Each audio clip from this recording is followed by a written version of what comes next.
Ya, baik, teman-teman semua, hari ini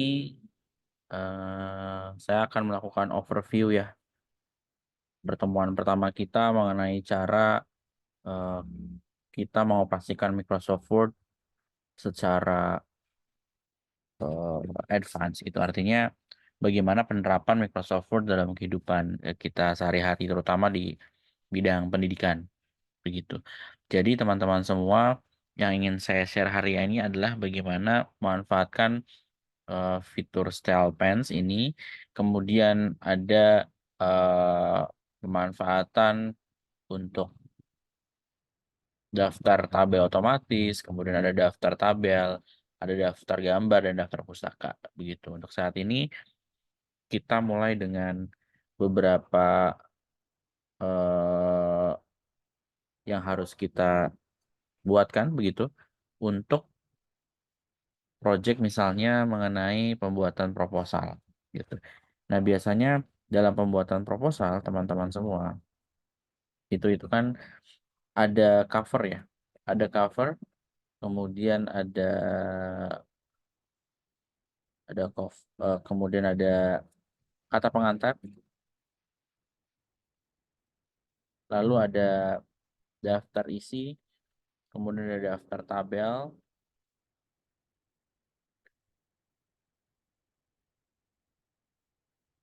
kemudian ada daftar gambar. Nah, kurang lebih seperti ini. Nah, setelah itu kemudian ada bab 1, bab 2, bab 3, misalkan sampai bab 4 ya. Sampai bab 4. Kemudian ditutup dengan daftar pusaka gitu. Dan lampiran-lampiran gitu ya. Nah, ini yang biasanya format-format yang kita coba susun dulu ya. Misalkan bab 1 soal pendahuluan, bab 2 soal kajian pustaka, bab 3 mengenai metode, dan bab 4 mengenai pembahasan. Bab 5 baru kesimpulan. Nah, misalkan format tabelnya adalah seperti ini. Nah, ketika kita melakukan proses secara manual, ini agak membingungkan ya, agak membuat waktu kita terbuang sia-sia gitu. Karena ketika ada tambahan misalkan atau koreksi, itu secara tidak langsung akan mempengaruhi beberapa misalkan nomor halaman, kemudian daftar isi dan lain-lain. Nah, itu kita akan menjadi sia-sia begitu. Nah, oleh karena itu saya akan share gitu ya, bagaimana kita membuat sebuah proposal otomatis yang di dalamnya ketika ada perubahan ataupun tambahan itu dia akan secara otomatis akan merekam. Nah, caranya ada di sini beberapa fitur yang mungkin kita bisa pelajari bersama-sama ya. Salah satunya adalah style. Nah, style ini itu berfungsi untuk, sebentar saya aktifkan dulu ini ya. Nah, ini style pens ini berfungsi untuk supaya ada format-format tertentu yang kita inginkan. Misalnya, kalau kita lihat di sini ya teman-teman, ini kan formatnya Calibri. Ya, kalau manualnya kita biasanya kita rubah seperti ini, kemudian kita rubah menjadi Times New Roman. Nah, permasalahannya ketika kita membuat bahasa yang baru, ini tidak berubah secara keseluruhan. Betul ya? Oleh karena itu, fungsi style ini berfungsi untuk merubah format-format tertentu. Begitu. Contohnya ya, ini untuk normal. Caranya kita bisa di sini klik kanan ya. Kemudian kita pilih di sini ada tulisan modify. Ya, nanti akan muncul halaman seperti ini, teman-teman. Nah, kita bisa melakukan set nih. Misalkan dari sisi eh, hurufnya kita ganti menjadi Times New Roman.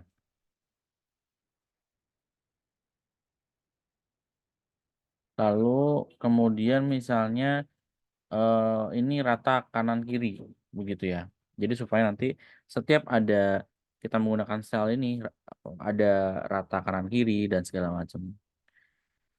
Nah, seperti itu. Nah, ini juga kita bisa setting misalkan huruf bold misalkan atau huruf miring atau underscore. Nah, itu kita bisa setting. Nah, karena ini misalnya kita baru format secara keseluruhan, jadi kita tidak menggunakan tambahan-tambahan ini ya. Nah, satu lagi mungkin teman-teman bisa cek di sini bagian format ya. Di sini ada format begitu. Hmm,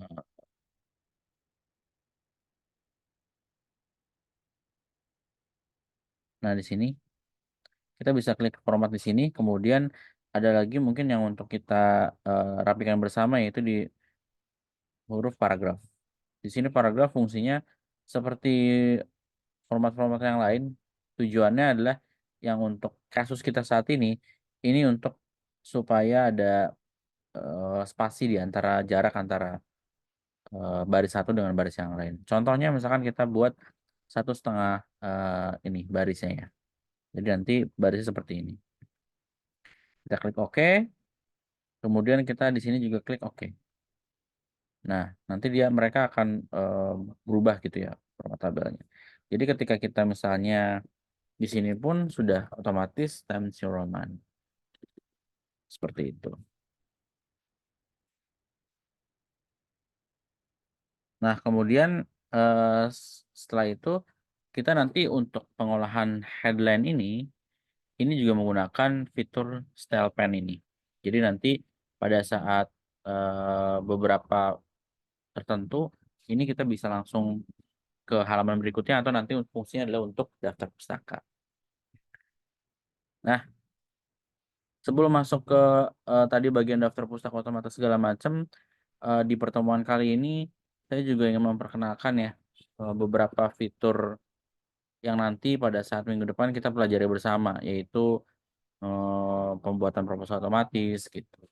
Kemudian ada insert table dan insert gambar. Nah, pertemuan kali ini saya ingin membagikan kepada teman-teman beberapa fitur umum dulu yang bersifat umum begitu.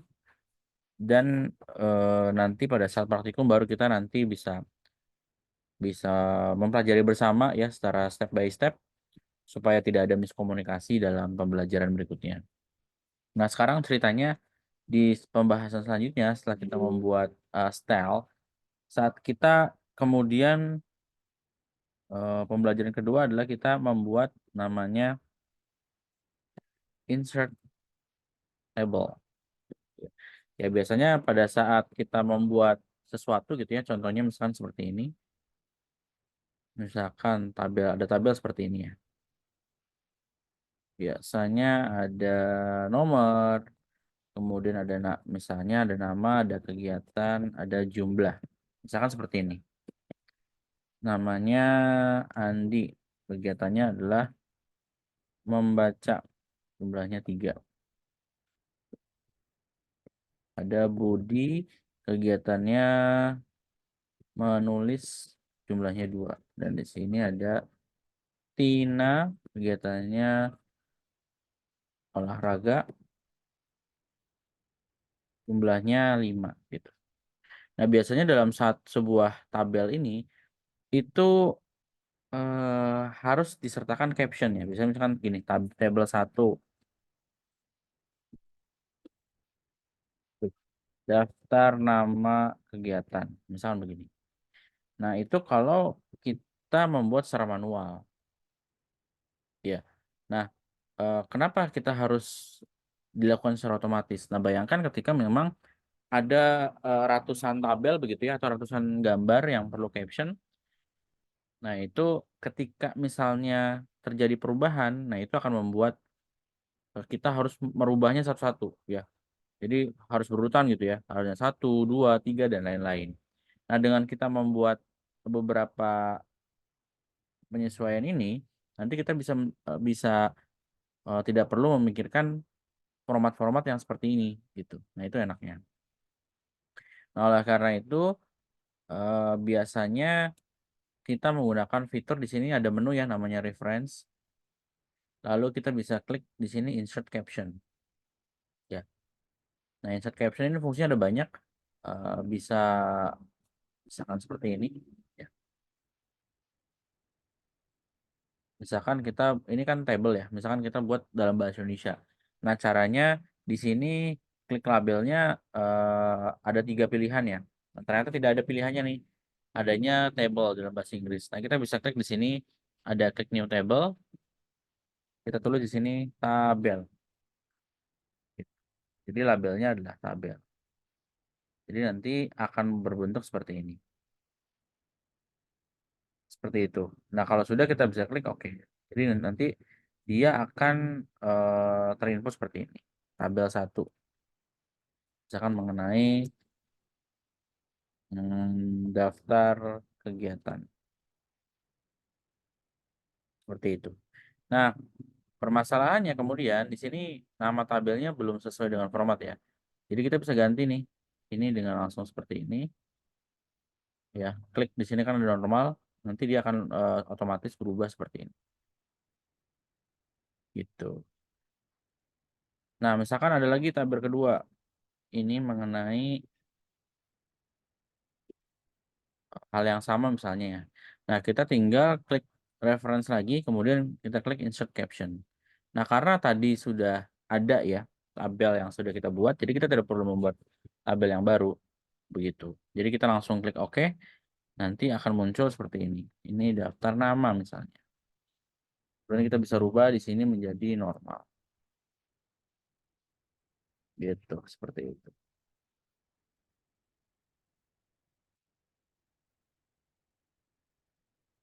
Nah, itu insert tabel ya. Nah, kemudian biasanya ada lagi ketika ada tabel biasanya ada gambar. Nah, fungsinya sama. Fungsi gambar ini digunakan agar ada penjelasan gitu tentang gambar tertentu. Misalkan kita klik ada fungsi insert ya, kemudian kita hmm, picture ini, kemudian misalnya ambil foto secara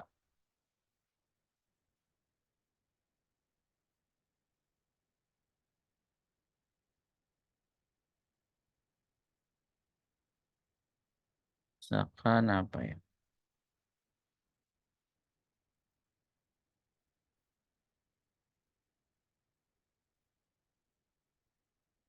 Kita buka dari file ini aja misalnya. Ini gambar eh saya pilih secara acak.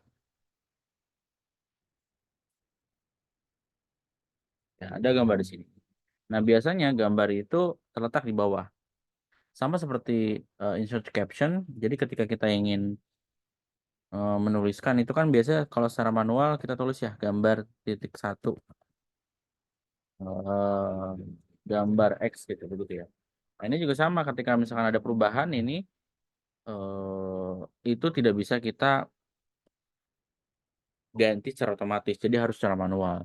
Nah, caranya sama, kita klik di sini ada menu reference,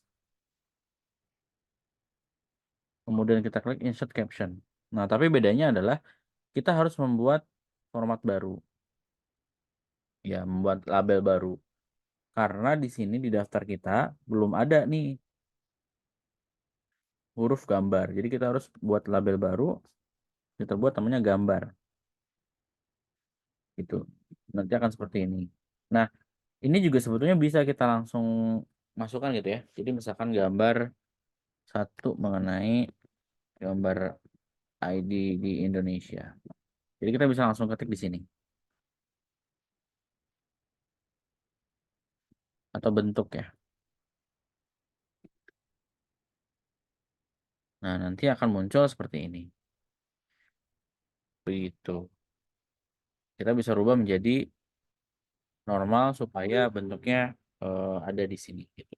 Nah, sebetulnya ada cara lagi ya supaya misalnya eh, biasanya kalau gambar itu kan ada di tengah ya teman-teman semua. Gambar ada di tengah, kemudian ini juga di tengah. Nah, sebetulnya ada lagi cara supaya mereka juga secara otomatis terletak di tengah. Nah, caranya kita buat lagi style ya. Di sini kita buat lagi style, kemudian misalkan di sini ada caption. Di sini ada caption di bawah. Kita tinggal klik kanan kemudian klik modify.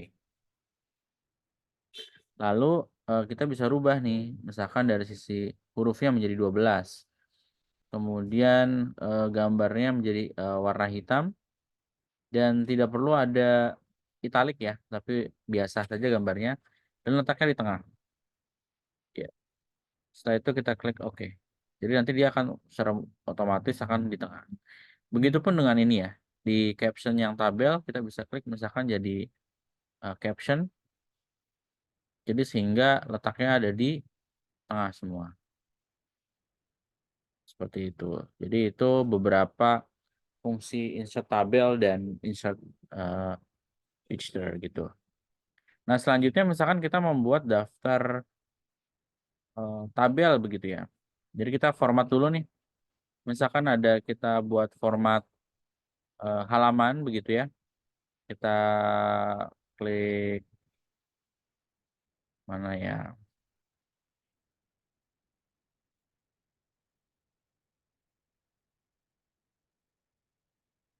Misalkan di sini ada halaman page number, itu kita klik page number. Pertama kita di footer dulu halamannya, misalnya letaknya ada di sebelah kanan.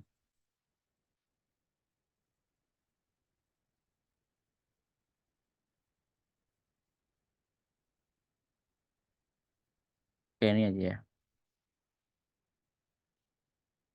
Halaman 1 begitu sampai dengan halaman 2 begitu ya. Lalu misalnya di sini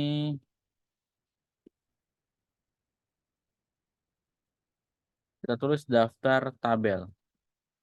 Nah, cara untuk kita membuat daftar tabel, kita tidak perlu menulis satu persatu teman-teman, tapi kita bisa tadi menggunakan fungsi caption tadi ya. Jadi yang kita sudah tuliskan itu nanti akan muncul di dalam daftar tabel ini. Nah, caranya kita bisa klik di sini ada insert table of figures ya. Bentuknya mau apa nih? Misalkan tadi kita tabel ya. Seperti ini. Kalau sudah kita klik OK. Nah, nanti akan muncul halaman seperti ini otomatis. Jadi walaupun nanti teman-teman daftar namanya, dirubah namanya atau akan berpindah ke yang mana gitu kan. Nah, itu akan tetap sama. Contohnya seperti ini ya. Daftar nama kelas A mata kuliah aplikasi komputer. Gitu. Nah, kalau kita lihat di sini memang belum berubah. Nah, tapi kita bisa sesuaikan di sini, teman-teman. Kita klik kanan, lalu di sini ada tulisan update field. Nah, tujuannya adalah untuk supaya perubahan tersebut bisa di-share oleh semua halaman. Nah, ini untuk mengupdate halaman nomor halaman saja, tapi kalau kita klik di bawah, ini untuk semua halaman. Jadi kita klik yang entire table, kita klik OK, nanti dia sudah akan berubah gitu. Nah, tadi ya, ini juga tabel juga bisa diklik nih caption, jadi menuju ke halaman yang kita inginkan. Nah, setelah itu misalnya ini daftar tabel, kita ada lagi daftar gambar. Nah, sarannya juga sama, kita klik reference, kemudian kita klik insert table figures. Tapi yang di sini bedanya adalah kita klik caption yang gambar. Gitu. Jika sudah kita klik OK. Nanti akan bentuknya seperti ini teman-teman. Ya, gampang ya. Jadi untuk pertemuan pertama kita beberapa yang harus kita pelajari adalah 3 hal tadi. Yang pertama adalah daftar tabel, yang kedua ada daftar gambar, lalu yang satu lagi fungsi style. Nah, di pertemuan berikutnya di laboratorium kita akan mulai dari awal, mulai dari pembuatan proposal begitu ya. Di cover bagaimana kita menyusun cover sampai dengan nanti membuat lampiran-lampiran secara otomatis. Nah, itu beberapa contoh yang dilakukan. Kemudian PR untuk teman-teman supaya dipelajari di rumah adalah membuat sama seperti yang saya lakukan. Tapi silakan disesuaikan dengan NPM kalian masing-masing. Contohnya misalnya daftar kegiatan, tapi ditambahkan NPM kalian.